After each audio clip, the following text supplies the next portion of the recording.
So the thing that brings me the most fulfillment as a faculty member at UNE is really connecting with the students. I'm a physical therapist, I'm a UNE faculty member, and I'm also an alum.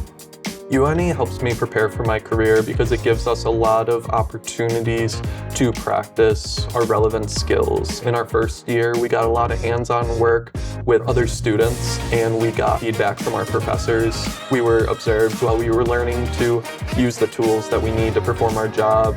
The relationship between the students and the professors, I think, is very close and it's very special. Our professors take a very personal interest in our success and our learning. They go above and beyond to make sure that we are succeeding and that we understand the material and feel confident as future clinicians.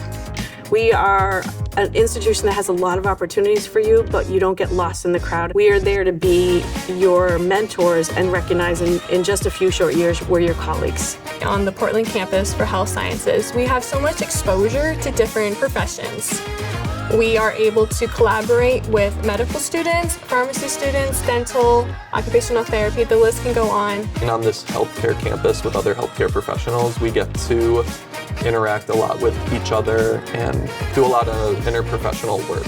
UNE PT students spend a lot of time in the lab setting. We're also in the simulation center, whether that's in the simulation environment or in the clinical skills room, and that's set up to mimic really a hospital environment. Being back as a faculty member has been really meaningful. I'm more and more grateful for the profession of physical therapy as I'm here teaching and learning alongside the students.